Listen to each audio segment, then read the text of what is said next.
her association in Minova, South Kivu. It's an area where Congolese militias and armed groups from Rwanda, Burundi and Uganda still terrorize rural communities, years after what was called the First African World War officially ended in the Democratic Republic of Congo. This is Josephine. She's very ill. She was raped. The doctor told me she keeps relapsing and that she needs to go home. She can't be cured. Everyone at the Minova hospital knows Masika. She pays the medical bills for the women who, like Josephine, have been infected with AIDS after being kidnapped, tortured and raped for months on end by militias hiding in the bush. Masika takes Josephine home with her.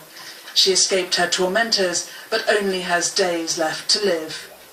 Head of the Abdul Association, Masika rescues and shelters women who have been raped and subsequently rejected.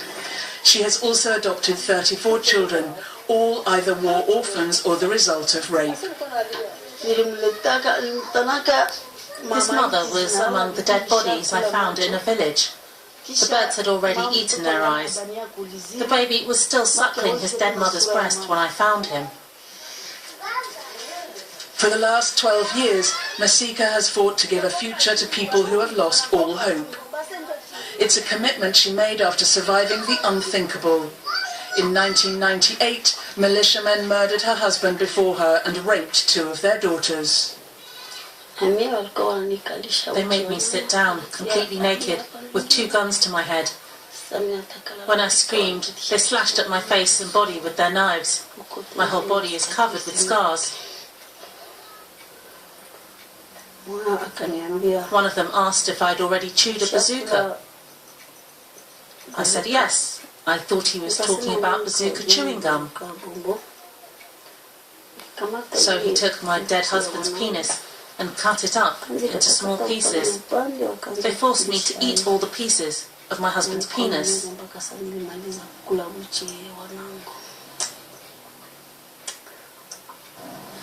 The room was full of my husband's blood. They ordered me to gather his remains and lie down on them. I had to obey.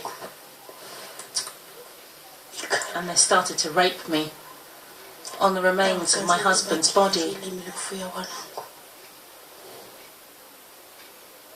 And this was only part of the nightmare that Masika told us about. She wants the world to hear what so many women endure in the Democratic Republic of Congo. She hears similar stories every day. As well as giving victims moral and material support, the members of her association try to reintegrate them into their communities. They also try to sensitize the armed groups, whatever the cost. In my work, I have to go to the mountains to find victims. There I was raped again. It's been 4 times now. The last time, I tried to poison myself. I wanted to die. But Masika recovered and fought back. Her association now has around 200 members. But beneath her apparent resilience, her body is exhausted and damaged, despite 3 operations. She says her strength is limited, but mainly she doesn't have enough funds to keep on fighting. The government doesn't punish this type of criminal. As human rights activists, we do everything we can to bring them to justice and have them put in prison. We see the verdicts, the laws that condemn them to 25 or 15 years of jail. They're convicted, but then they're released 2 days later. You see them walking around freely and threatening us activists. Josephine asked us to pass on a message.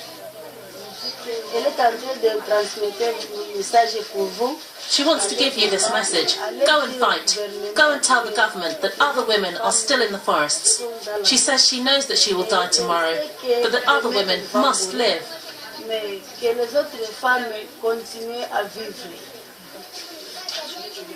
Masika risks her life every day. Militiamen have already come looking for her, but they didn't recognize her. But they said they'd kill her when they came back because she publicly condemns their acts. I feel as if I died a long time ago. I don't care about dying. I don't fear anyone anymore. I keep meeting all these armed men, even if they tell me they'll kill me. If I have to sensitize them, I will do it. I know I'll be killed one day. They'll kill me because I'm fighting for women and for human rights, but I have to continue.